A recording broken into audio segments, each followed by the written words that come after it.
Pues muy bien, muchas gracias por la presentación. Antes de empezar, quisiera yo agradecer al maestro Encinas de la Secretaría de Gobernación, a la Comisión Nacional de Búsqueda, por la invitación que recientemente nos hicieron llegar al Instituto Nacional de Medicina Genómica para darnos la importante oportunidad de poder contribuir a tratar de buscar soluciones para la crisis forense que actualmente tenemos en nuestro país. Seguramente ustedes se preguntarán qué papel juega un Instituto Nacional de Salud en este esfuerzo, y precisamente por eso me gustaría iniciar dándoles un pequeño contexto acerca de lo que es el instituto. Como ustedes saben, nuestro sistema de salud está conformado también por los Institutos Nacionales de Salud, que son básicamente 14 institutos, cada uno de ellos dedicados a una especialidad médica, y que en su mayoría su trabajo fundamental es dar este servicio asistencial de cuidado de pacientes, como es el caso de cancerología, de cardiología.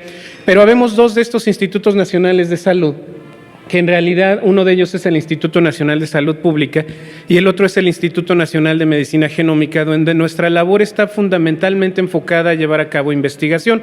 Y en realidad nosotros no tenemos la fortuna de ver a los pacientes directamente, pero aportamos al Sistema Nacional de Salud a través de la generación de investigación de alto nivel, formación de recursos humanos y evidentemente tratar de contribuir al conocimiento de cuáles son las bases genéticas de las enfermedades que afectan a nuestra población en un momento determinado.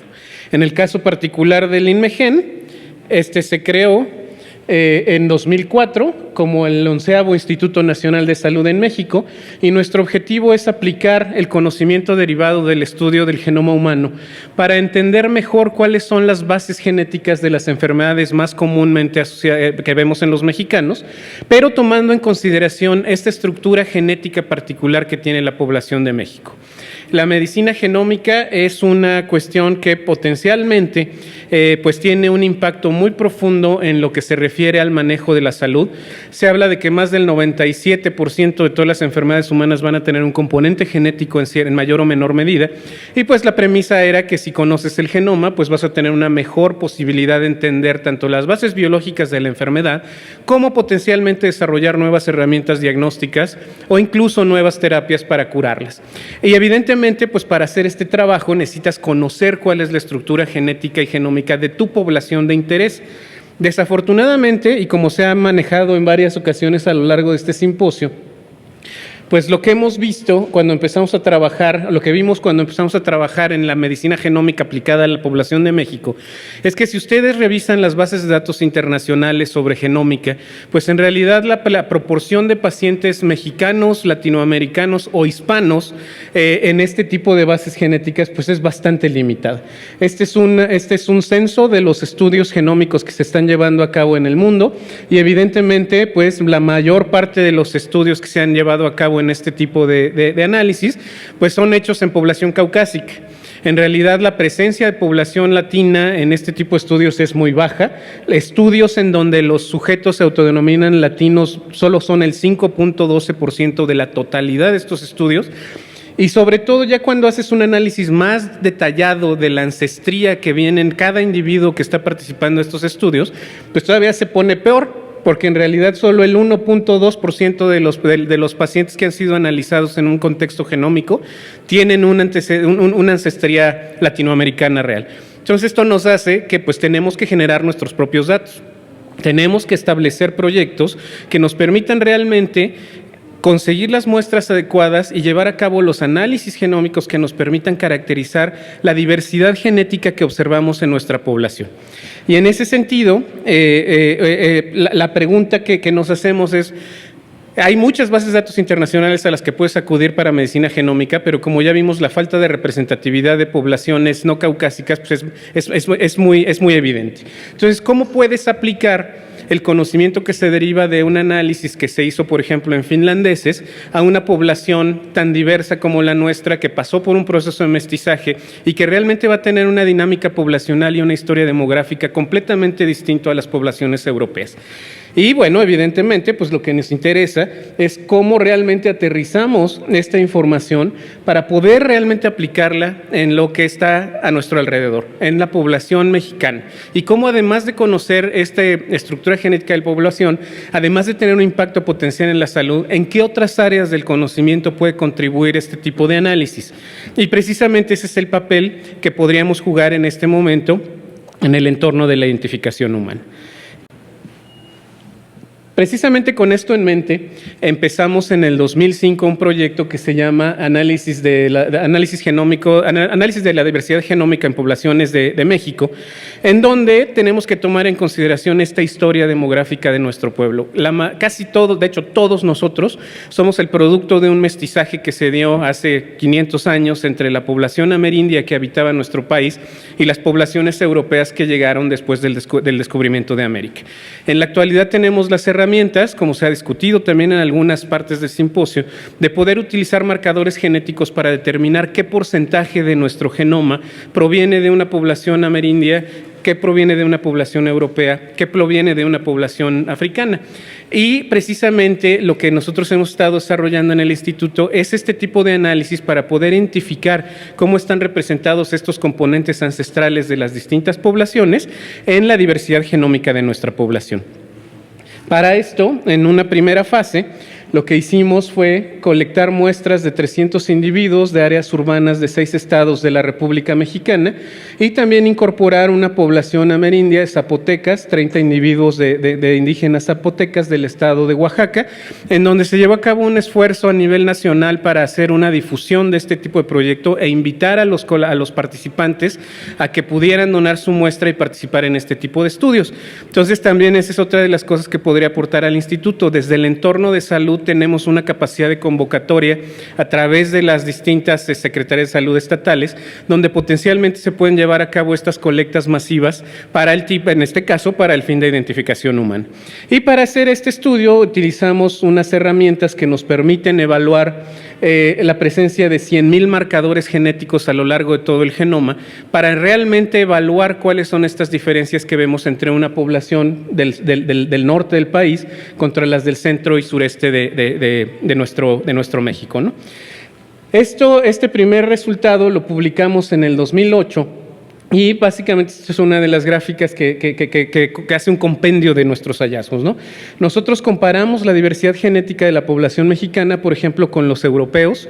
Estos que ven aquí son los grupos de muestras que ya existían analizadas de europeos, de africanos y de asiáticos, principalmente chinos y japoneses. Como ustedes pueden ver, en realidad estos grupos étnicos pues tienen una baja diversidad genética, hacen grupitos muy bien definidos y en realidad pues por eso es muy sencillo trasladar lo que se hace en Finlandia a lo que hace en Noruega, porque la población caucásica es relativamente homogénea en ciertas regiones, pero cuando vimos lo que pasaba en México, cuando analizamos al grupo amerindio zapoteca se sigue manteniendo esta estructura genética homogénea, pero lo más bonito es cuando analizamos a la población mestiza.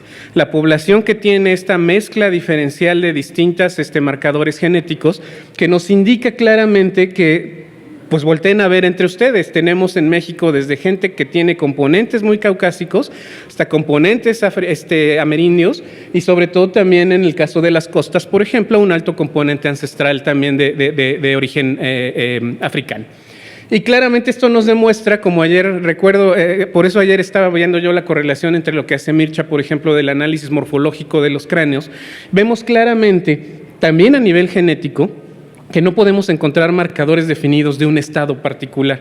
Lo que podemos es identificar en un individuo particular cuál es el componente ancestral que contiene en su genoma y de esta forma ir empezando a hacer discriminaciones. Si tienes una muestra donde encuentras que tiene un alto componente europeo, pues ya lo puedes ir separando al menos fenotípicamente de aquellos que tienen rasgos más amerindios o más africanos, ¿no? Entonces, este tipo de análisis lo que nos permitió fue ir identificando esas características genéticas que nos van a permitir a la larga desarrollar este tipo de marcadores para aplicaciones tanto biomédicas como en este caso de identificación humana.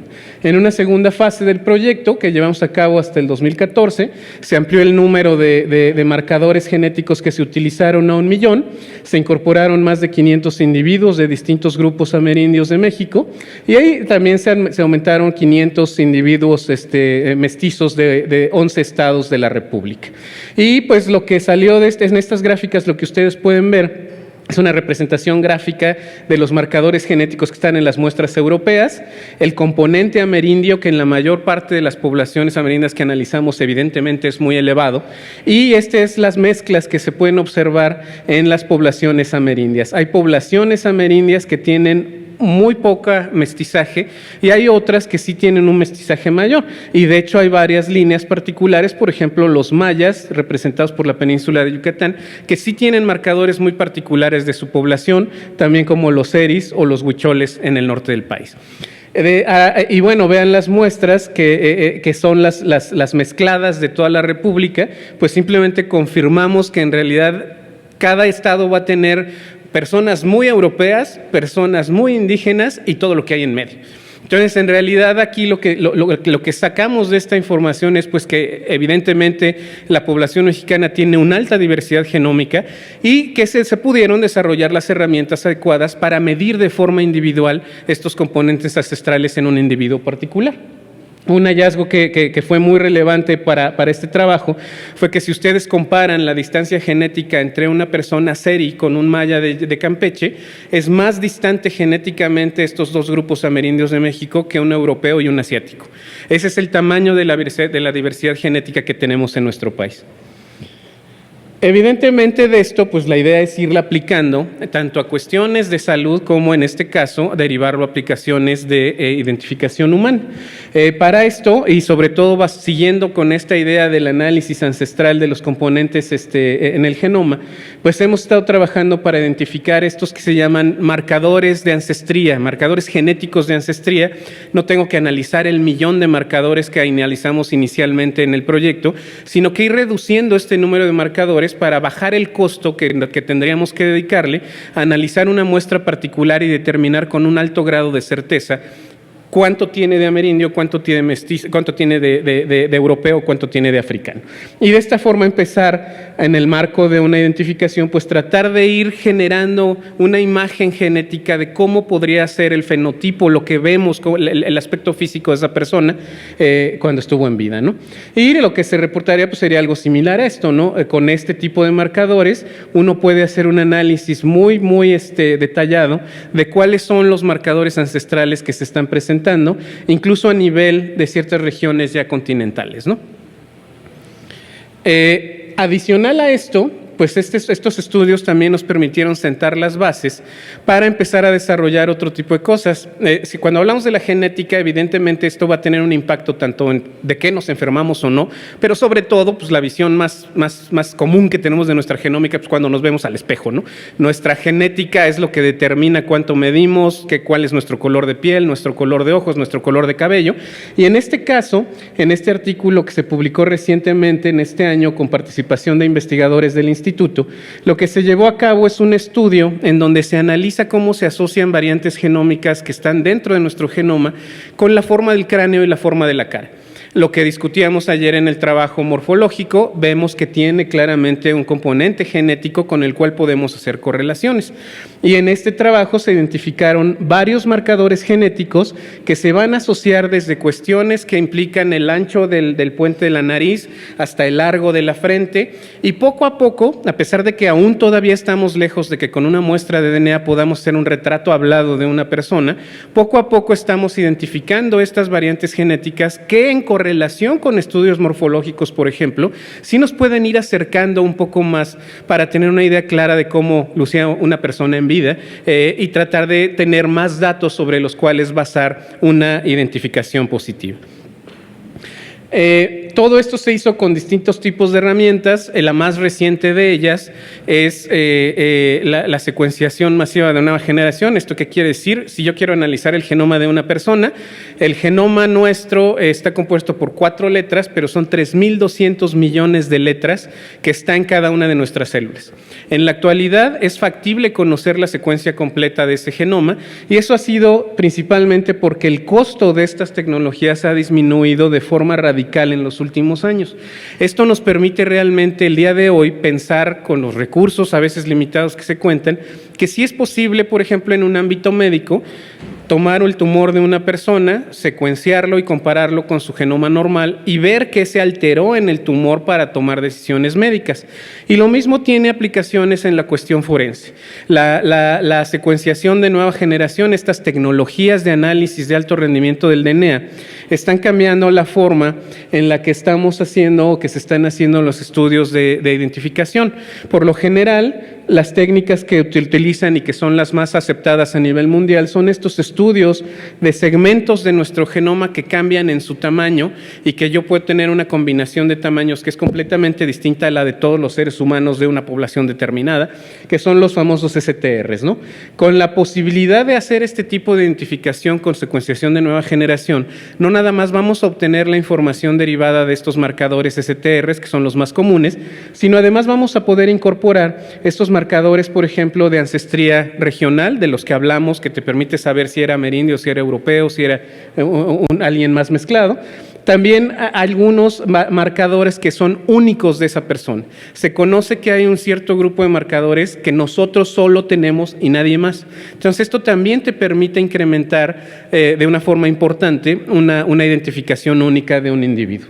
Y evidentemente, pues la idea es aprovechar este potencial que tiene la tecnología en cuanto a su rendimiento, en cuanto a un costo no tan barato como un STR, pero que sí puede llevarse a cabo de una forma relativamente más amplia, y pues tienes una mayor cantidad de información comparado con los análisis tradicionales. Evidentemente, esto no desplaza los análisis tradicionales de STRs a nivel genético, y finalmente ese es el punto de inicio donde tendríamos que empezar a partir para llevar a cabo para posteriormente tratar de migrar a este tipo de plataformas que son más sofisticadas, ¿no?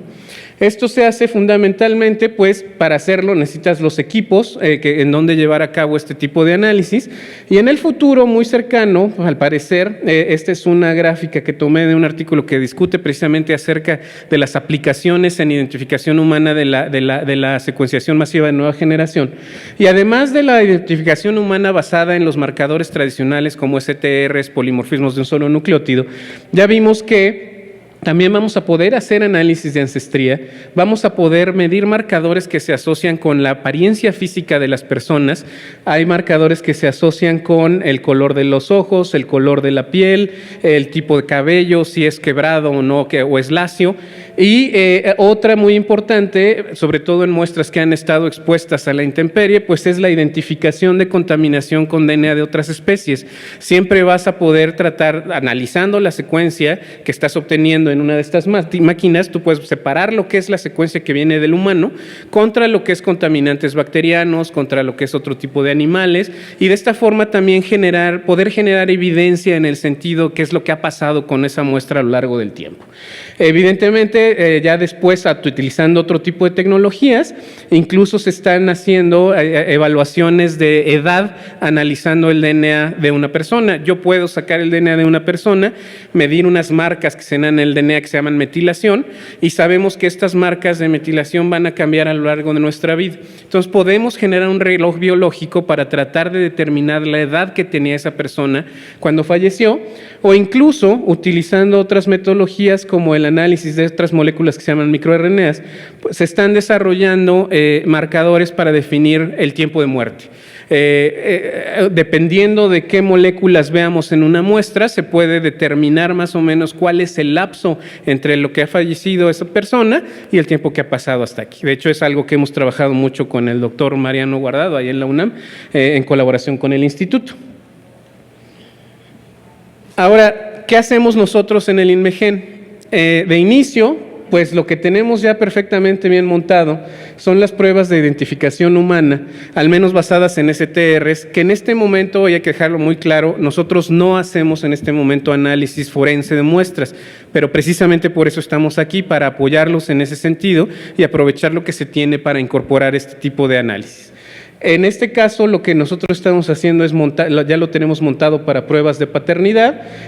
Analizamos aproximadamente entre 5 a 10 tríos con esta metodología y pues tenemos todos los equipos necesarios para hacer de forma masiva desde la extracción del DNA de distintos tipos de muestras, ya sea sangre total, ya sea tejido, ya sea muestra de sangre en las tarjetas de papel. Y estamos trabajando también en la implementación de la extracción, por ejemplo, en tejido óseo o en algunos otros tipos de tejidos.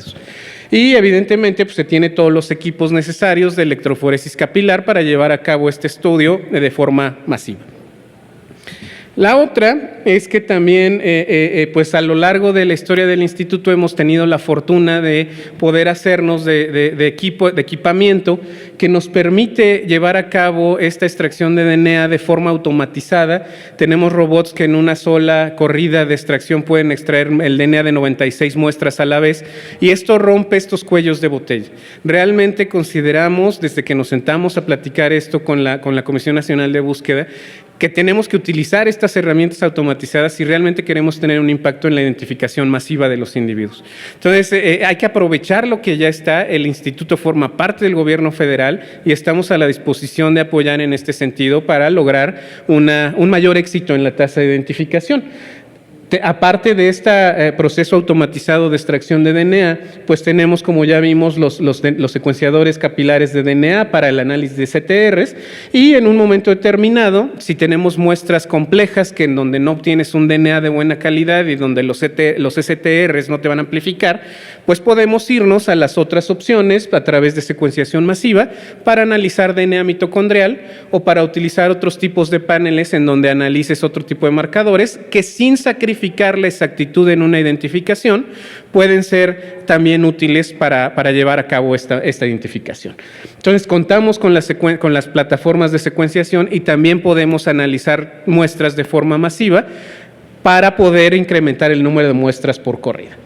Y la otra que es fundamental y también ya se ha discutido mucho, no podemos hacer este esfuerzo masivo si no tienes una infraestructura técnica a nivel de informática y de bioinformática detrás de estos equipos de secuenciación. Si vamos a correr 90, 100 muestras en cada corrida del equipo, pues ¿dónde vamos a guardar esa información? ¿Cómo la vamos a organizar? Ni siquiera nos metamos en cómo la vamos a compartir, porque eso ya no nos toca a nosotros, es una cuestión legal, pero dentro del instituto debemos de contar con la suficiente capacidad informática y de análisis bioinformático para obtener un resultado adecuado y mantenerlo seguro dentro de la institución hasta que decidamos legalmente cómo se va a utilizar esos datos. Otra cosa, pues ¿cómo ayudamos?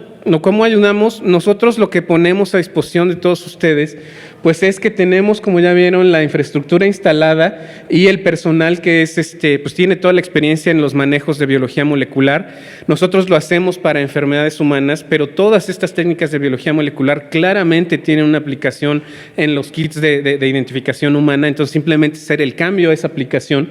Evidentemente, nosotros lo que ofrecemos es esta perspectiva técnica, la parte forense, así es donde nosotros requeriríamos la ayuda de ustedes, pero la parte técnica del manejo del DNA, de la identificación, se puede hacer claramente en el instituto. Como ya vimos, tenemos alta capacidad para la secuenciación y el análisis genético, tenemos una sólida línea de investigación y esto también yo creo que es muy importante. Siempre tenemos que ver este proceso de identificación tomando en consideración las características propias de nuestra población. En realidad, por ejemplo, incluso con los STRs, al parecer todavía no tenemos una buena base de datos de población mexicana para comparar los índices de paternidad, ¿no? Entonces, de ahí tendríamos que iniciar, generar nuestras propias bases de datos para calcular las frecuencias alélicas y realmente determinar con una estadística sólida un resultado de identificación o de paternidad. Y bueno, la otra que también tenemos la fortuna que tenemos un espacio ya dedicado para generar un laboratorio de genómica forense. Estamos en pláticas tanto con el maestro Encinas como con la Comisión Nacional de Búsqueda. Ayer nos visitaron algunos de los colegas que vienen de la delegación alemana para ver el instituto. Y pues la idea es crear en las instalaciones del INMEGEN un laboratorio de alta tecnología dedicado únicamente a las ciencias forenses, dedicado fundamentalmente a lo que es la extracción masiva de ácidos nucleicos y a montar las pruebas de identificación. Y bueno, como ya habíamos dicho, pues podemos empezar por lo que ya tenemos. Ya se tiene montado lo de CTRs, podríamos empezar por ahí. Entonces, este es el plan que tenemos, esta es la forma en que nosotros trataríamos de apoyar este esfuerzo. Y evidentemente, pues lo que nos queda claro es que si realmente queremos cumplir el objetivo de que no dejemos a nadie atrás y no dejemos a nadie afuera, pues todo debe centrarse en pues lo que estamos viendo aquí, ¿no? Las personas desaparecidas son los que tienen que ser el centro de nuestro esfuerzo, las familias que están buscándolos, y pues para eso estamos como gobierno federal. Somos una entidad del gobierno federal que podríamos aportar este conocimiento y esta base tecnológica para que, utilizando y en colaboración con todas las otras áreas que están aquí representadas de la medicina forense, pues nosotros también pudiéramos aportar nuestro granito de arena, que en este caso me permitir separar la imagen tan bonita que tenemos en este congreso, en donde nos tocaría esta parte. Ese pequeño segmento del análisis genético es donde creemos que podemos aportar algo y que podemos a disposición de todos ustedes para que finalmente logremos realmente cumplir este objetivo, que creo que es lo único que podemos hacer, trabajando todos en conjunto y compartiendo nuestro conocimiento, pues para lograr el objetivo fundamental de lo que es la identificación de nuestros desaparecidos. Con esto quisiera terminar y agradecer por su atención.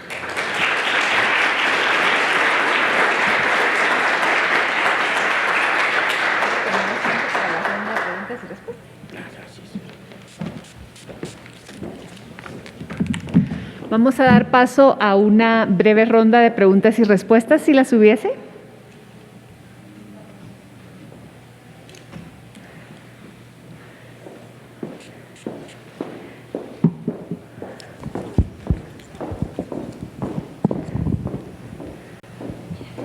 Vamos a dar inicio con la doctora Reina. Gracias, Yadira Reina del MEIF. Muy buenas tardes, muchas gracias por su presentación. Me parece sumamente sugerente e interesante la investigación que tienen respecto a este análisis de población mexicana. Coincido totalmente, es que es súper importante, fundamental, tener esta información de base de datos genética para tener justamente identificaciones que sean realmente confiables. También me parece muy sugerente cómo estos institutos de investigación están involucrándose en estos temas, estas necesidades sociales tan fuertes. Creo que a veces estas respuestas llegan, de pronto se mueven un poco lento, pero cuando llegan se agradecen profundamente. Entonces tomamos nota desde el MEIF de esto que usted nos comenta ahora y nos comparte esta disposición y apertura que tienen para hacer colaboraciones. Muchas gracias. Y bueno, tengo una pregunta muy específica respecto a lo que usted nos presenta, específicamente en el tema del fenotipo, estos marcadores que parecen tan interesantes. Y me gustaría que nos explicara un poco más cómo es que funcionan, porque, digamos, hay un potencial genético, ¿no? Sobre todo dentro de estas posibilidades de mestizaje en nuestro país, pero no necesariamente es el que se expresa, ¿no? O sea, están los genes, fenotípicamente hablando, pero no necesariamente se está expresando, ¿no?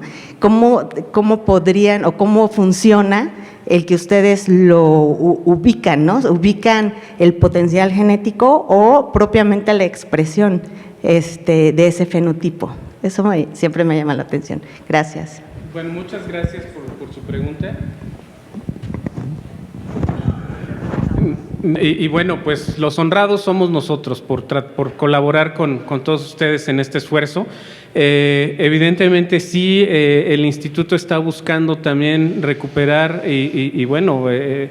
formar parte de estos esfuerzos de naturaleza social para aportar algo más que investigación a la sociedad. Y pues es uno de los esfuerzos en donde estamos muy comprometidos. Entonces cuenten con eso. Y la segunda, la cuestión genética evidentemente se va a basar en probabilidades. Uno puede tener un marcador que tiene un genotipo que se asocia con una mayor probabilidad de tener ojos cafés en lugar de verdes o azules. En muy pocos casos es suficientemente fuerte la estadística como para definir si sí traes ese marcador, lo más seguro es que tengas ojos azules. Por eso no se han utilizado de una forma tan amplia. Y también en este momento se utilizan de una forma en donde tal vez no se puedan integrar como tal en un reporte de identificación, porque precisamente no conocemos esta estadística, al menos en nuestra población. Y además también, pues la mayor parte de los análisis de asociación entre estas variantes genéticas y cuestiones que vemos como el color de ojos y de piel, se han hecho en poblaciones no mexicanas. Lo que sí sabemos es que al menos existen estos 6 marcadores de color de ojos, de color de piel y de color de cabello, que sí tienen una alta asociación y un conocimiento claro en que si tienes ese marcador genético, el color de piel va a ser de una determinada tonalidad. Entonces, es algo que poco a poco estamos aprendiendo más y por eso también es necesario llevar a cabo estos estudios de investigación poblacional para poder identificando realmente la validez de esos marcadores en nuestra propia población y desarrollar nuestros modelos estadísticos que nos permitan tener la certeza de que estamos haciendo bien las cosas.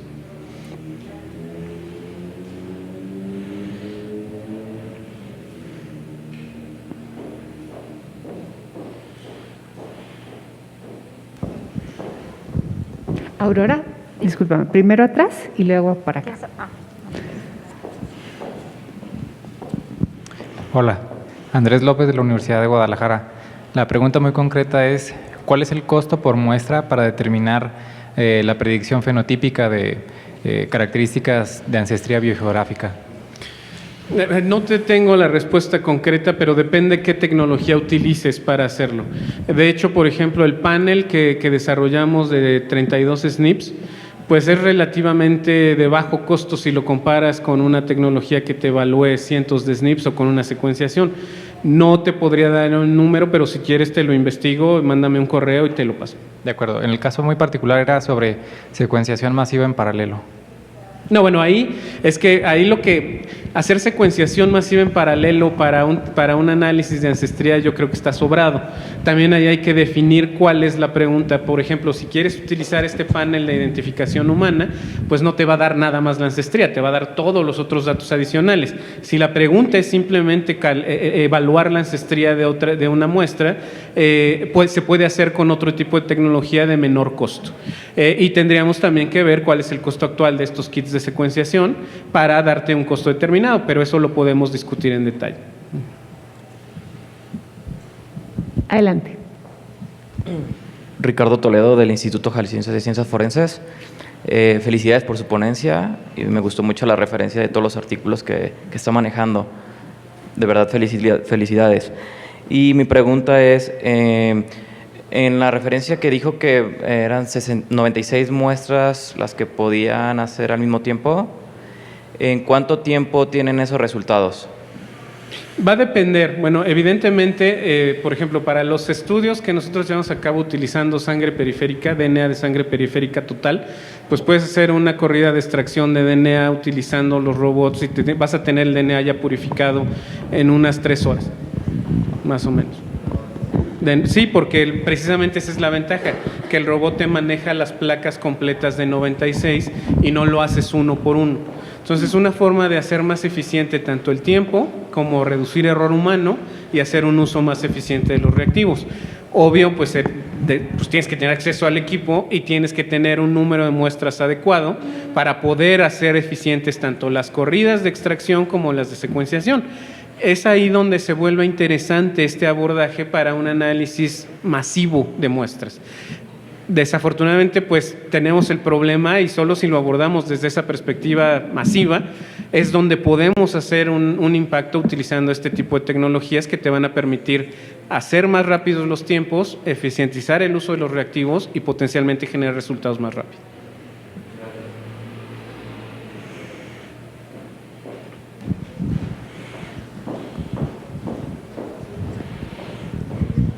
Gracias, doctor, por su presentación. Nada más tengo una pregunta.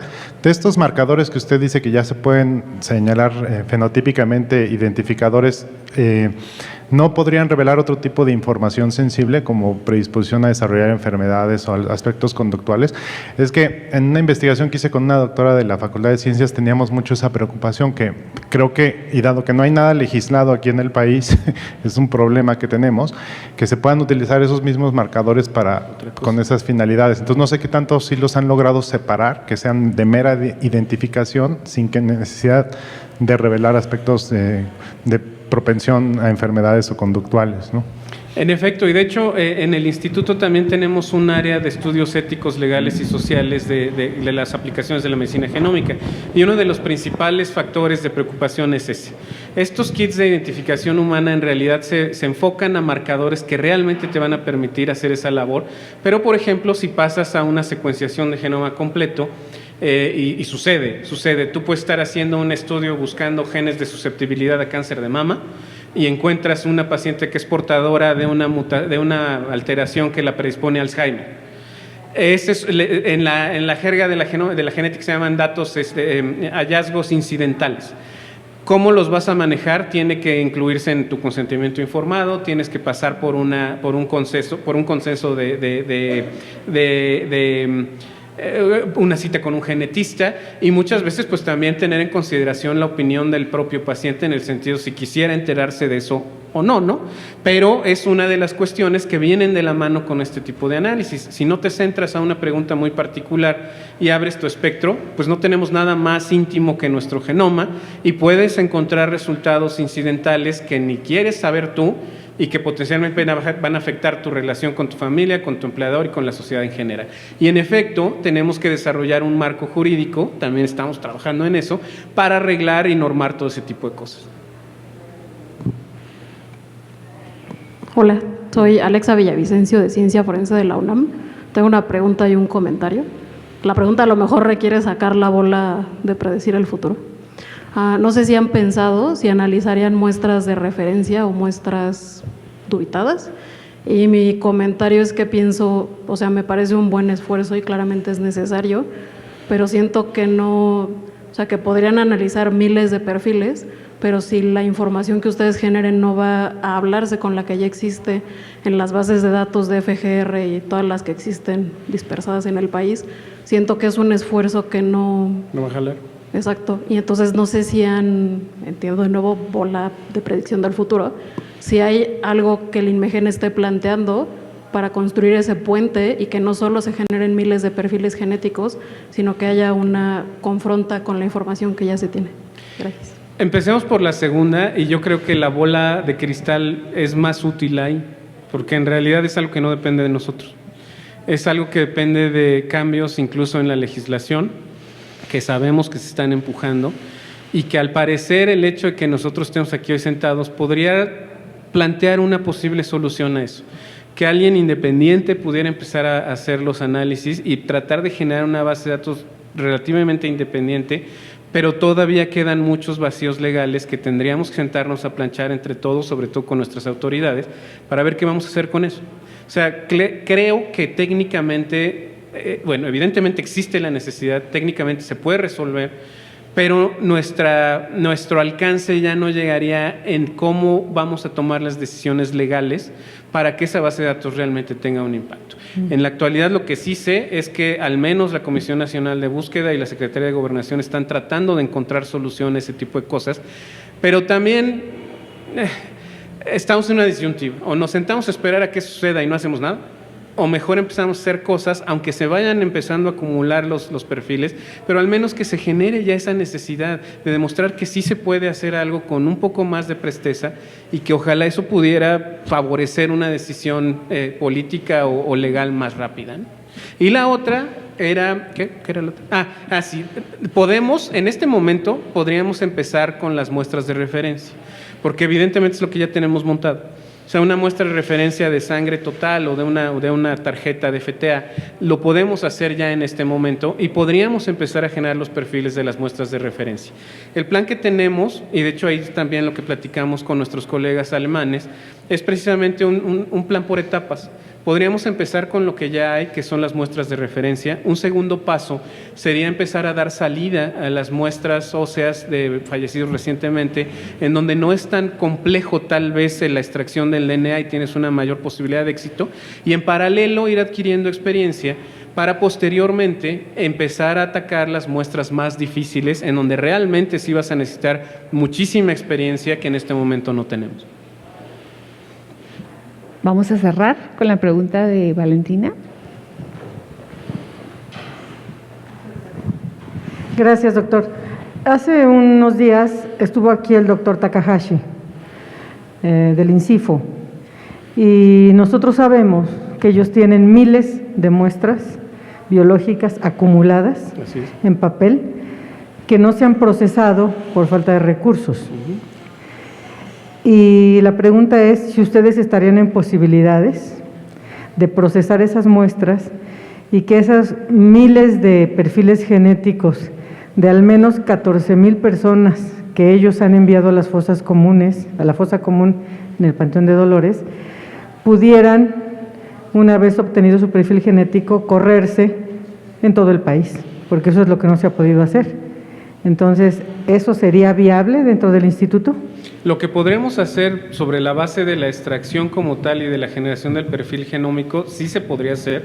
Evidentemente, tenemos una muy buena relación con el INCIFO, incluso tenemos varias investigaciones en colaboración, y yo creo que se puede encontrar la forma de hacerlo.